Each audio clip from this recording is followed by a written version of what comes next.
Okay, good morning, everybody. We are now starting the third day of this Computing Systems Week.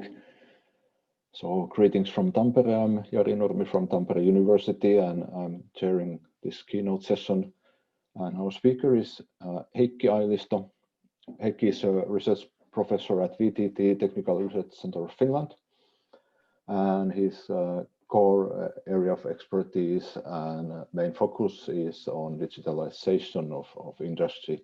And I believe that we will hear something related to that today also in the keynote. And before giving the floor to Heikki, so sorry for my camera quality, so my old laptop is breaking down, so hopefully it will last for the whole session.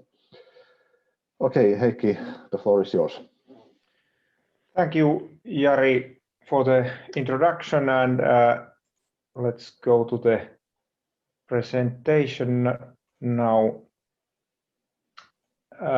So Jari already introduced me, so without further ado, I will be talking about IoT and AI, the digital trends of last decade, and this also current trends, how they impact on industry, and then a bit about edge versus cloud computing, or edge and cloud computing from Finnish perspective, also AI from Finnish perspective. So here's the contents. First, a look at the digital trends and their impact in industry. Especially, I'm interested in the impact on productivity. Then this long line of this or discussion of distributed versus centralized computing, the pendulum swings, and now we are a lot talking about edge, but on the other hand, we are talking about also and interested in high performance computing. So something about that. And then Finnish perspectives. First on the edge versus cloud thing, and the Finnish perspective is based on the excellence of communication technology, so it's no surprise that edge computing is of great interest here. And then at the end of the presentation, some remarks about the Finnish Center of AI, which is building on the long tradition of AI research, Teuvo Kohonen, Erkki Oja, and others in Finland. But so let's go to the digital trends of today, and also looking at the let's say last decade. Here I've put graphically some of the big trends, maybe running from left to right, but not necessarily very tightly there, but you can say that if you look at the data and analytics part, then you have the cloud computing rising some 10 years ago, big data.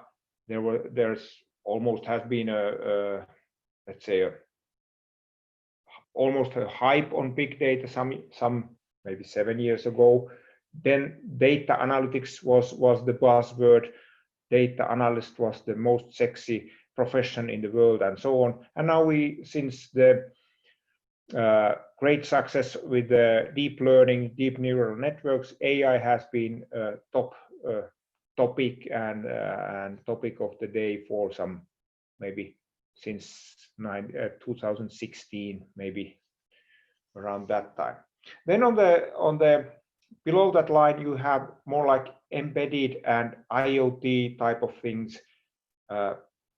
Machine to machine was the buzzword some maybe 12 years ago, 10 years ago. Then IoT, and then bringing in the industrial perspective, more industrial internet, and then taking it especially to manufacturing in the industry 4.0, and so big trends. And on the bottom line, you have the mobile communication, different Gs, 4G, 5G, and now the research is aiming at 6G. So these, you can think about these as data, cyber physical systems, and the mobile communications. And of course, there are big promises related to IoT, industrial internet, in industry 4.0. And if you maybe recall these things which were promised or let's say visioned for, let's say, industrial internet, GE was the proponent of this viewpoint or this trend, and they talked about 1 to 1.5% cumulative growth during next 20 years to world GDP. And they came up with a sum to 10 to 15 trillion growth in global GDP. So huge promises. And the industrial internet was compared to the industrial revolution and internet revolution and so on. Similar claims about the percent of power of 1%, again regarding industrial internet. Then Cisco used a different term, Internet of Everything, a bit different concept also, but amazingly it came to same impact range, 14.4 trillion. So number impacted by Internet of Everything. Then you have well, you had the hype about Google going to IoT. Number of connected devices was growing very fast and is growing very fast. Industry 4.0 was launched.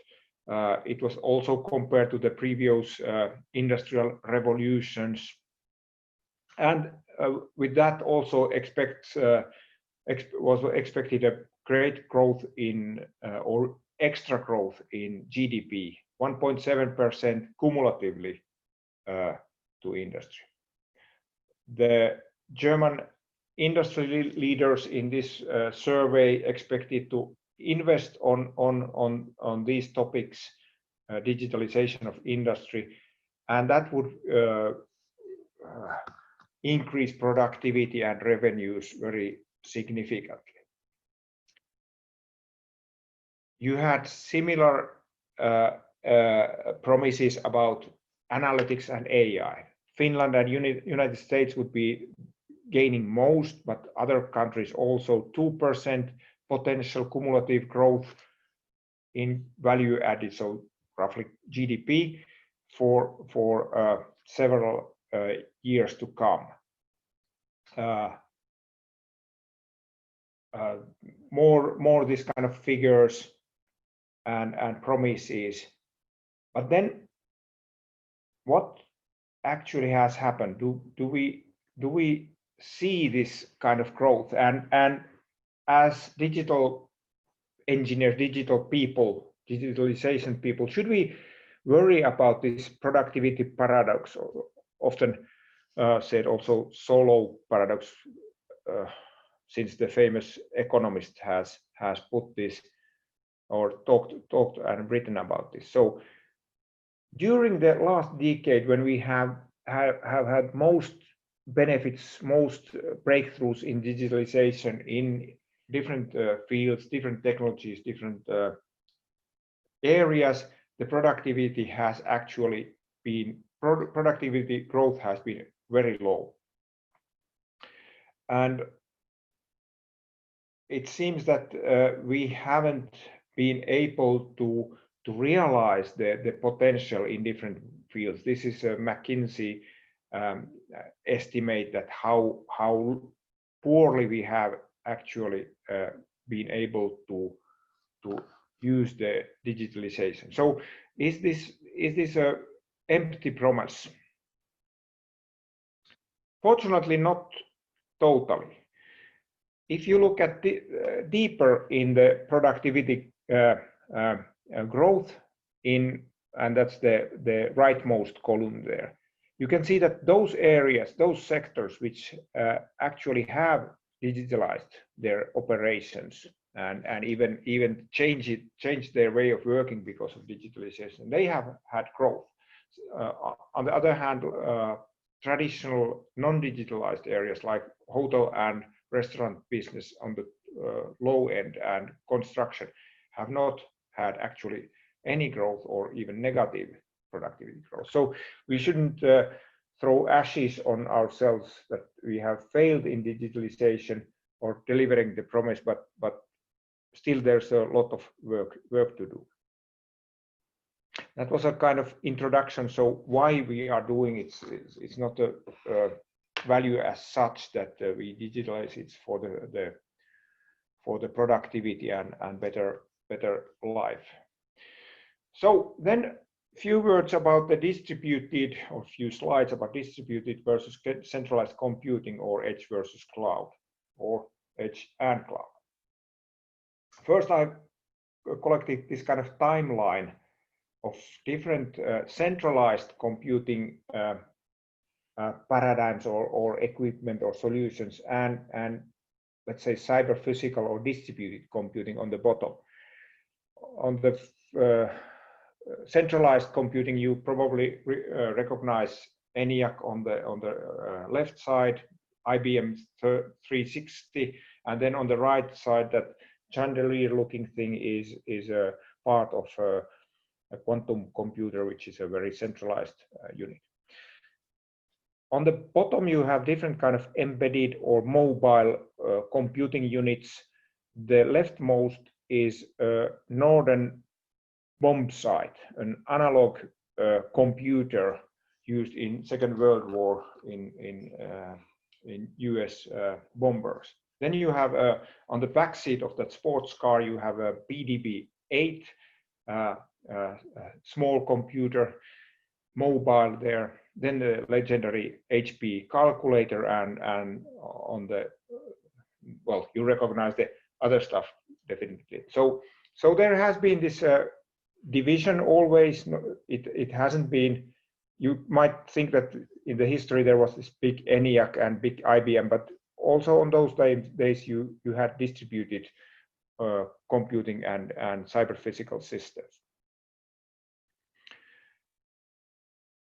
If we think about want to compare the distributed or centralized or edge or cloud, we have a number of criteria. This is not an extensive list or exhaustive list, but I think maybe the most important are here. So you have the performance requirements, volume of data to compute, speed requirements, then of course cost in terms of money, CapEx, OpEx.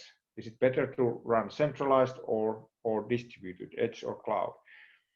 Then you have the energy budget. So if you are running an edge device or local device with batteries, then you have to be careful to decide or know, is it better to transfer the data and do the computation in the cloud or in the back room, and then just transfer the results, or is it better to do it locally? Then reliability. Do you have a network always available?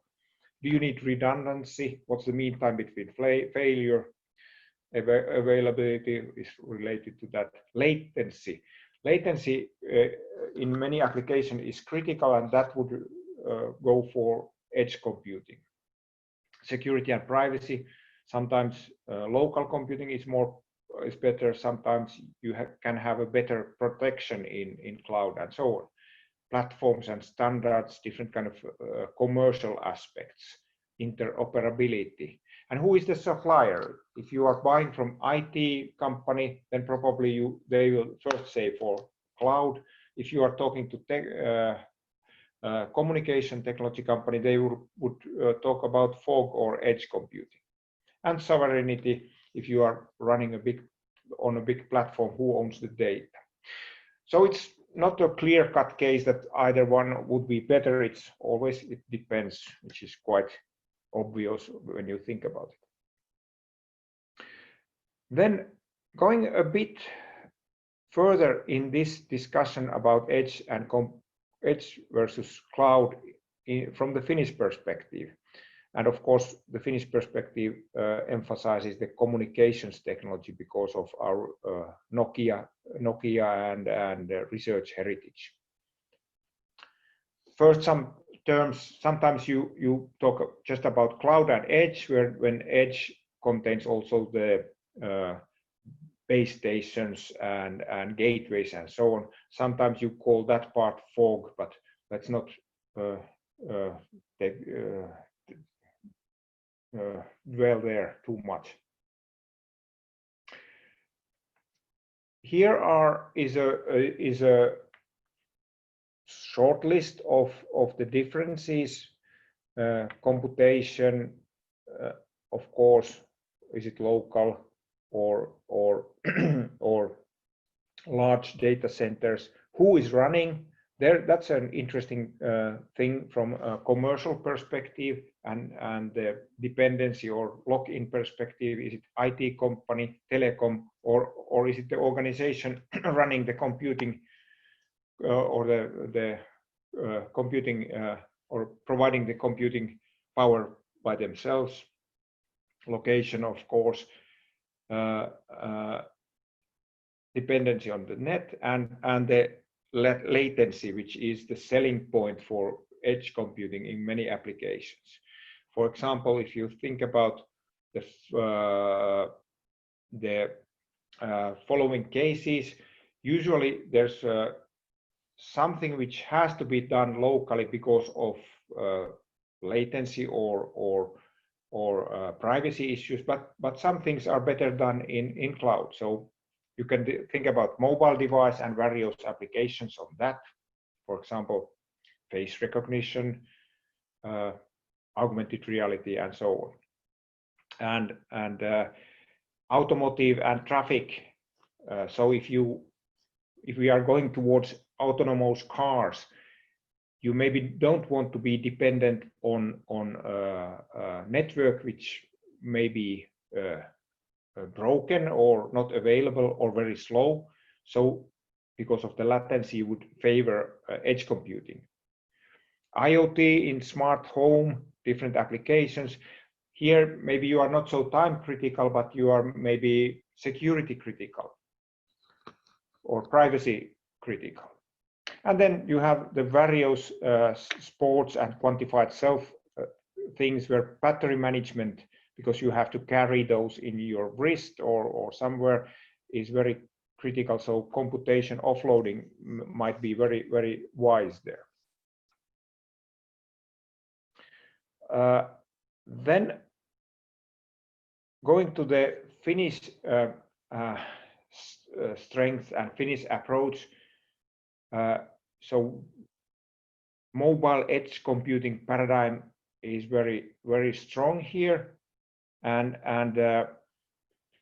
therefore we have lots of research and development in this area, and especially the role of base stations as computational resource has seen important. Of course, they serve primarily the mobile network, but they also could be a local server stations offering extra capacity for computation in, let's say, in traffic or some other applications.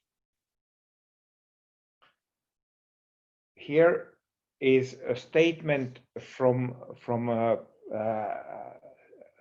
6G flagship. The 6G flagship is a research and innovation ecosystem based at the University of Oulu in cooperation with companies, for example, Nokia and some other research units.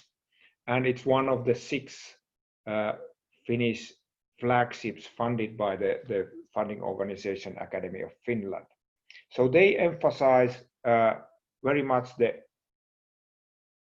role of edge computing, and also they are talking about AI at the edge. And that kind of brings us to the final part of the presentation, AI research in Finland. And the Finnish Center of AI. It's also a flagship like the 6G. And I would emphasize that it's building on a long tradition since 60s and 70s on AI research in Finland. Maybe you know Kohonen Maps and work of Erkki Oja and so on. So the Finnish Center for AI is formed by 3 organizations: Aalto, University of Helsinki, and VTT. And I'm involved in the industrial program of FKI. I'm responsible for that, so I like to talk about this topic, of course, for that reason also. But it's also interesting from the embedded or edge versus cloud perspective. So here are the key points of the FKI. So it consists of 60 professors and their research groups, and we emphasize the things in that triangle. So data efficiency, so learning from less data, because machine learning is of course plagued by this need for huge amount of usually annotated learning data, or to learn that or teach the models. That's one point. Then understandability, so making the black box less black, more transparent, and the trust and ethics parts, responsibility of AI developers. And then we have the slogans: real AI, real people, real world. And here those concepts are explained in detail, or to some detail. But the idea is that with the FKI we want to strengthen and build the AI research ecosystem in Finland, but also broaden it into a innovation ecosystem where industrial and other company partners, also public sectors like hospitals and government, would be benefiting from the results of the research. So that is the FKI mission and FKI reason for existence, in our opinion. Here a bit about the what kind of topics there are. So on the left side you can see the 7 research programs, only their names, but maybe you can from the names you can understand the content to some extent. So 7 research programs led by top professors in that field. And on the right side we have these highlights, which are more like domains or application areas. And that wraps up my presentation. So if you would like to make some comments or questions, I'm happy to discuss with you. Jari, do we have some questions? Not yet, but please, if you have any questions, write in. So, okay, there is one question. Kunde Vosser is asking us, who is responsible for ethics? Very big question. I think that I wouldn't, in my opinion, and I'm not specialist in legal or such matter, but I would think that we shouldn't differ or differentiate AI from other technologies and other uses of technology in business or government, so that the same principles we have used, let's say with electricity or steam or whatever in the history, and what we have learned, we should apply those same principles, so that the responsibility is divided between the end user organization and persons responsible there, manufacturer, in this case it would be the company programming the application, and so on, and also of course the society and the law enforcement and judicial system has responsibility to, and the parliament has the responsibility to make laws that apply here and govern this. So I wouldn't take it, I would think it so that we should learn and apply what we have done in previous technological new technologies or technological trends. Okay, then we have another question. Are you already targeting concrete applications for AI? Actually, yes, there are several applications in FCAI or with the research groups of FCAI within chemical industry, within healthcare, of course, both with healthcare technology companies, for example, image analysis in different kind of imagery, so X-ray images, CT images, and general signal processing, so pattern recognition in medical signals. Also societal or society-related applications, for example, and of course that's very sensitive because of the privacy issues, but identifying people having potential problems and giving them early support in difficult situations of in their life. Then more industrial things like predicting the production capacity of Finnish power plants 1 week ahead, so that the system can be optimized, so that the reserve power plants which work on gas or oil do not have to fire, because we can optimize the other power plants and so on, and of course the pricing and stuff. There are several, and one more I'm allowing is with the pulp factory or pulp plant, where with the AI-based optimization of the pulp kettles and the system, you could improve the yield 5%, so 5% less wood raw material in, still the same amount of pulp out. So very, let's say, you could say that's also environmentally and economically very good achievement. Okay. I could ask also one question. So you talked about making the black box of AI less black. So can you elaborate a bit more on that? So how to do that? That is that's a tricky question, or a very, let's say, difficult problem. But opening a bit or researching on the stability of machine learning and deep neural networks, so that finding out how sensitive it is to small changes in input, that at least helps identifying the risk points, that if it's very sensitive to the small changes in input data, then it's not actually very reliable or very trustworthy in the sense that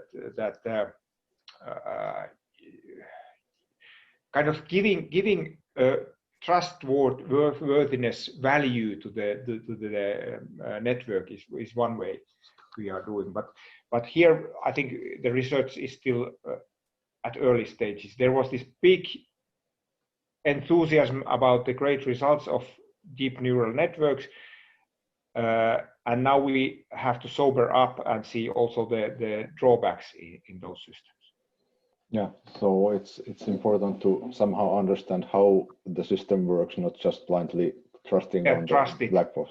Yeah. Okay, we have one more question here. Quite long text here, but success in AI/ML depends on access to large amounts of data. So far, organizations have offered useful services, search engines, email, social networks for getting access to data. How you will get access to large data sets in Finland? In some areas, Finland is quite advanced for example, in let's say health data and so on. The Finnish data collection system, or the hospital and healthcare system, has collected, and other public functions also, lots of data, and quite good quality. But then there's of course the question of privacy, and in Europe, everybody knows the GDPR, and that you have to be very careful, and some things you cannot do even if you have the data. On the other hand, we have of course the industrial data, and that's usually so that the researchers and the company having the data make an agreement about using the data, for example, for research or also research and development. For example, big power plants and energy distribution systems have huge amounts of data about, let's say, one big power plant can have hundreds of sensors taking measurements every second, or even more often. Then if you have that kind of data for 2 years, you have huge amount of data, and rather good quality data. So in those kind of cases, you just agree with the owner of the data, but that's not easy. I'm not saying it's easy to make these kind of agreements. And also then there's the technical thing that you have to often kind of purify or check the data. That's problematic often.